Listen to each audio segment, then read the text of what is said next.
নমস্কার বন্ধুরা, আপনারা সবাই কেমন আছেন? আশা করি খুব ভালো আছেন। তো বন্ধুরা, আজকের ভিডিওর বিষয় থাকছে সেলোসিয়া গাছ 4 ইঞ্চি টব থেকে কিভাবে আপনারা 6 ইঞ্চি টবে রিপোর্টিং করবেন। আর যারা কম্পিটিশন করতে চাইছেন তাদের জন্যই এই ভিডিওটা খুব স্পেশালিস্ট ভাবে বানানো হয়েছে।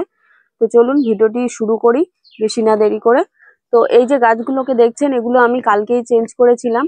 তো এই গাছটা আমি রেখে দিয়েছি আপনাদেরকে দেখানোর জন্য কিভাবে চেঞ্জ করছি আমি। আর এই গাছের বয়স হলো এখন 35 দিন।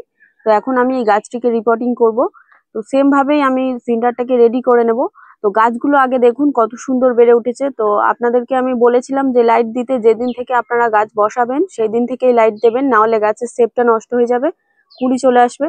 তো দেখুন ইতিমধ্যে আমাদের 4 ইঞ্চি টবে থাকাকালীন অবস্থায় গাছটা কত সুন্দর শেপ হয়েছে। আর গাছের প্রত্যেকটি পাতার গোড়া থেকে নতুন নতুন ব্রাঞ্চ বেরিয়েছে। এইভাবে আমরা গাছটাকে সুন্দর একটা শেপ দেবো। তো এখন আমি গাছটাকে রিপোর্টিং করব কিভাবে সেটাই আপনাদেরকে দেখাচ্ছি, দেখুন। তো আমি এখানে একটা প্রথমে ভার্মি কম্পোস্ট নিয়ে নিচ্ছি। তো যেভাবেই বলেছিলাম আগে রেশিওটা করার জন্য, এখানে আমার 4 টব সিন্ডার নেওয়া আছে, আমি পুরোটাই নিয়ে নিচ্ছি, মেপে রেখেছি আগে থাকতে। তো সিন্ডারটা নিয়ে নিয়েছি আমি। যেই টবেরই ভার্মি কম্পোস্ট নিলাম এটা 4 ইঞ্চি টব, আর এই 4 ইঞ্চি টবেরই 4 টব সিন্ডার নিয়ে নিয়েছি। তো এবার সিন্ডার আর ভার্মি কম্পোস্টটাকে খুব সুন্দরভাবে মিশিয়ে নেব। তো মিশাতে গেলে সবার প্রথমে আমি একটু জল ছিটিয়ে মিশাবো, নাহলে একটু মিশাতে সমস্যা হবে। তো একটু জল দিয়ে দিলে খুব সুন্দরভাবে মিশানো যাবে, নাহলে দুটো শুকনো জিনিস তো ঝরে ঝরে পড়ে যাবে। তাই আমি অল্প সামান্য জল দিয়ে মিশিয়ে নিচ্ছি। আর আপনারা একটু ভালোভাবেই ফলো করবেন। আর আমি এখন কত ইঞ্চি টবে প্রতিস্থাপন করেছি এটা, আর এটার কারণটা কি সেটাও আমি আপনাদেরকে বলবো। আগে রিপোর্টিংটা করে নিই, তারপর বলছি। তো এটাকে আমি খুব সুন্দরভাবে মিশিয়ে নিয়েছি। এরপর আমি এখানে একটি 6 ইঞ্চি টব নিয়ে নিয়েছি। আর এই 6 ইঞ্চি টবে কেন প্রতিস্থাপন করছি সেটা আমি বলছি, আপনারা একটু অপেক্ষা করুন। তো 6 ইঞ্চি টবে আমি একটা খোলা কুচি দিয়ে দিচ্ছি। এরপর আমি সিন্ডারটাকে দিয়ে দেব।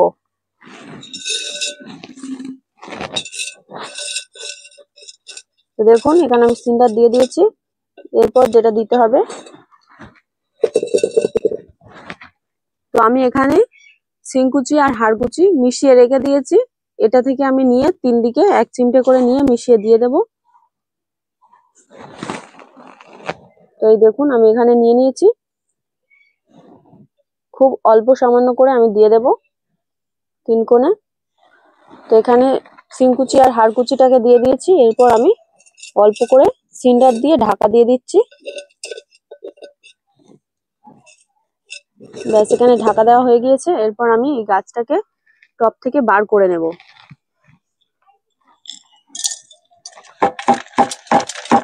তো গাছটিকে আমি টব থেকে বার করে নিলাম।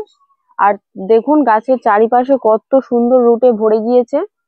তো এরপর আমি গাছটিকে দেখুন চারিপাশে এরকম রুট ভরে গেছে, সিন্ডারটাকে প্রায় দেখাই যাচ্ছে না, এত রুট ভরে গেছে। তো আমি এখান থেকে খোলা কুচিটা বার করে নিলাম। এরপর আমি গাছটাকে টবের মিডিলে বসিয়ে দিচ্ছি। তো গাছটাকে আমি টবের মধ্যে বসিয়ে দিয়েছি। এরপর চারিপাশ দিয়ে সিন্ডারটাকে দিয়ে দিচ্ছি। কতটা পরিমাণে দিতে হবে সেটা আপনারা একটু ভালোভাবে লক্ষ্য করলেই বুঝতে পারবেন।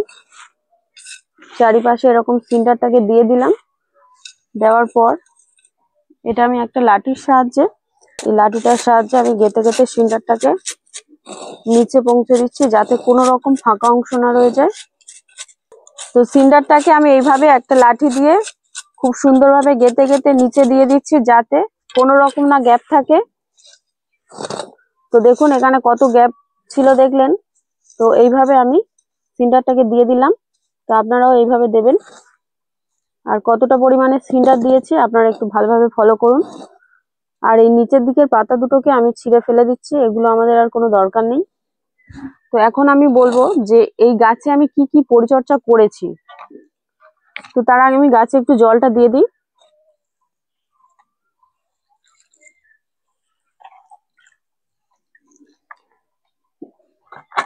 গাছে জল দিয়ে দিয়েছি। গাছের এই মুহূর্তে আমার কাছে কোনো স্প্রে মেশিন নেই, তাই আমি হাত দিয়ে ছিটিয়ে ছিটিয়ে গাছের পাতাগুলোকেও ভিজিয়ে দিচ্ছি, একটু স্নান করিয়ে দিচ্ছি। তো এই গাছে আমি আপনাদেরকে বলেছিলাম হিউমিক অ্যাসিড কিংবা 12-61 এগুলো ব্যবহার করতে। তো 12-61 এটার প্রচুর দাম, এটা অনেকে ব্যবহার করতে পারে না। তো হিউমিক অ্যাসিডটা অনেকে ব্যবহার করতে বলেছিলাম, কিন্তু আমাদের হিউমিক অ্যাসিড বা 12-61 এগুলো ব্যবহার করার কোনো প্রয়োজন হয়নি। তো গাছ দেখেছেন কত সুন্দরভাবে বেড়ে উঠেছে, তাই আমরা এগুলো ব্যবহার করিনি। তো আমরা কি কি ব্যবহার করেছি? আমরা ব্যবহার করেছি ডিএপি আর খোল জল আর ভাতের ফ্যানটাকে পচিয়ে নিয়ে তারপর আমরা গাছে দিয়েছি। তো এই কটা জিনিস দিতেই আমাদের গাছ এত সুন্দর হয়ে গেছে। তো যারা যারা কম্পিটিশন করবেন না, যারা শখের জন্য গাছ করছেন, তারা 4 ইঞ্চি টব থেকে ডাইরেক্ট ফাইনাল টবে রিপোর্টিং করে দেবেন। 8 ইঞ্চি, 10 ইঞ্চি কিংবা 12 ইঞ্চি আপনাদের কাছে যেটা থাকবে সেটাতেই আপনারা রিপোর্টিং করবেন। তবে আমি বলবো 10 ইঞ্চি কিংবা 12 ইঞ্চিতে রিপোর্টিং করবেন, তাহলে খুব ভালো হয়। আর যারা কম্পিটিশন করছেন তারা 4 ইঞ্চি টব থেকে ডাইরেক্ট আপনারা ফাইনাল টবে বসাবেন না, আপনারা এখন 6 ইঞ্চি টবেই বসান। তারপর 1 মাস পর আপনারা ফাইনাল টবে রিপোর্টিং করবেন। তবে আমি হচ্ছে কি এই গাছটাকে এখন ফাইনাল টবে রিপোর্টিং করবো 1 মাস পরে, 12 ইঞ্চিতেই করব। তো যারা দেখবেন আপনাদের ওখানে যে কোন টবে অ্যালাউ আছে, 10 ইঞ্চি নাকি 12 ইঞ্চি, তো আপনারা সেইভাবেই গাছটাকে প্রতিস্থাপন করবেন।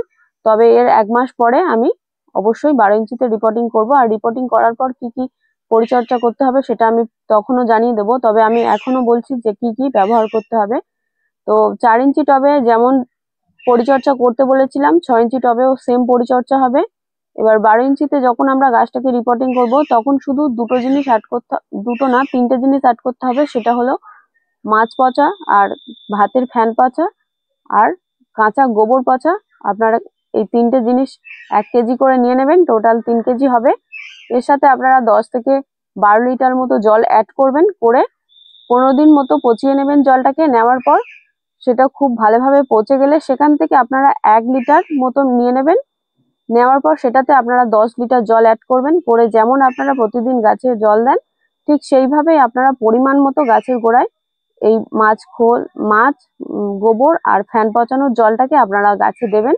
এখন আপনারা কি কি পরিচর্যা করবেন? এখন আপনারা যেমন পরিচর্যা করছিলেন, তো এখন যেহেতু আমি গাছটাকে 6 ইঞ্চি টবে প্রতিস্থাপন করেছি, 6 ইঞ্চি টবের জন্য আপনারা 6টা করে ডিএপি দানা দেবেন সপ্তাহে একবার করে, আর খোলটাকে পচিয়ে দেবেন। তো এখন যেহেতু শীতকাল পড়ে গেছে, খোলটা পচতে একটু টাইম লাগবে, তো আপনারা 5 থেকে 6 দিন মতো খোলটাকে পচিয়ে নেবেন। আপনাদের কাছে যেমন গাছ তেমন পরিমাণ মতো আপনারা খোলটাকে নিয়ে নেবেন, তারপর সেটাকে খুব সুন্দরভাবে পচিয়ে গাছের গোড়ায় পরিমাণ মতো দিয়ে দেবেন। আর প্রতিদিন গাছটাকে জল দেওয়ার আগে ভালো করে স্প্রে করে দেবেন। আর আপনাদের কাছে যদি কোনো রকম ফাঙ্গিসাইড থেকে থাকে, তাহলে অবশ্যই আপনারা সপ্তাহে একবার করে ফাঙ্গিসাইড দেবেন। তবে এই গাছে বিশেষ কোনো পোকামাকড় লাগে না, রোগ পোকা লাগে না। যখন গাছটা একটু বড় হয়ে যায় তখন লেদা পোকা লাগে, তো তখন আপনারা লেদা পোকার জন্য ভালো কোনো ওষুধ দিতে পারেন, কিংবা টাবগড় অথবা ওস্তাদ এরকম ধরনের কোনো মেডিসিন নিয়ে গাছের পাতায় স্প্রে করতে পারেন। তো এই গাছে আমি যে রেশিওটা বললাম আপনাদেরকে, মাছ, ফ্যান আর কাঁচা গোবর পচানো জলটা আপনারা দেবেন, এটা কিন্তু অবশ্যই করে দেবেন। আর এটা 5 দিন পর পর দেবেন আপনারা। তো এটা যখন 12 ইঞ্চি টবে ফাইনাল রিপোর্টিং করবেন, এটা তখনকার জন্যই পরিচর্যা বলছি। আর তখন কি কি করবো সেটা আমি অবশ্যই তখন বলে দেবো। তবে এখন আমি অল্প একটু আপনাদেরকে জানিয়ে দিলাম। আর এই গাছটা দেখছেন তো এখন কত সুন্দর বেড়েছে। এটা এটা এখন যা বেড়েছে এখন মানে কিছুই না। এরপর ঠান্ডা আসছে, আর 1 মাসের মধ্যে গাছটা এমন বাড়বে আপনারা তো কল্পনা করতে পারবেন না, দ্রুত গতিতে বেড়ে উঠবে। কারণ এখন শীতকাল পড়ে গেছে আর গাছে শিশির পাবে, আর এই শিশিরটা খাওয়ানো কিন্তু খুব জরুরি। আর এই শিশিরটা খাওয়ালেই তবে গাছ সুন্দরভাবে বেড়ে উঠবে। আর এই গাছটা আপনারা যখন প্রতিস্থাপন করবেন, অন্য কোনো টবে রিপোর্টিং করবেন, তখন অবশ্যই করে গাছটা একদিন অন্তত ছাওয়া জায়গায় রেখে দেবেন। তো যদি আপনারা এরকম বিকাল টাইমে করেন তাহলে আর ছাওয়া জায়গায় রাখার দরকার নেই। দিনের আলো থাকতে থাকতে যদি করেন তাহলে আপনারা অবশ্যই করে একটু ছাওয়া জায়গাতে রাখবেন। আর গাছটা প্রতিদিন আপনারা গাছের পাতাগুলোকে স্নান করে দেবেন, অবশ্যই করে 2-3 বার করে গাছের পাতাগুলো স্নান করে দেবেন। যারা কম্পিটিশন করবেন ভাবছেন তাদের জন্যই বলছি। আর যদি কোনো রকম ফাঙ্গিসাইড আপনাদের কাছে থেকে থাকে তাহলে তো সেগুলো আপনারা ব্যবহার করবেন। আর এই 6 ইঞ্চি টবের জন্য আপনারা 6টা করে ডিএপি দানাও ব্যবহার করবেন। আর যারা ডিএপি দানা গাছের গোড়ায় দিতে পারছেন না, মানে অনেকে আছে গুলে দেন, তারা 1 লিটার জলে 2 গ্রাম ডিএপি দানা নিয়ে আপনারা পরিমাণ মতো গাছের গোড়ায় দিয়ে দেবেন। শীতের সিজনে 40 রকম ভ্যারাইটিস গাছ করছি আমি। তো যারা যারা গাছের ভিডিও দেখতে চান তারা অবশ্যই করে আমার চ্যানেলটিকে সাবস্ক্রাইব করে রাখবেন। কারণ আপনারা যদি সাবস্ক্রাইব না করেন, আমি আজকে একটা ভিডিও ছাড়লাম, তো আপনারা হয়তো পরের দিন আরেকটা নতুন ভিডিও ছাড়লে আমাকে খুঁজে পাবেন না। তাই অবশ্যই করে আমার চ্যানেলটিকে সাবস্ক্রাইব করে রাখুন আপনাদের কাছে নোটিফিকেশন সবার প্রথমে যাওয়ার জন্য।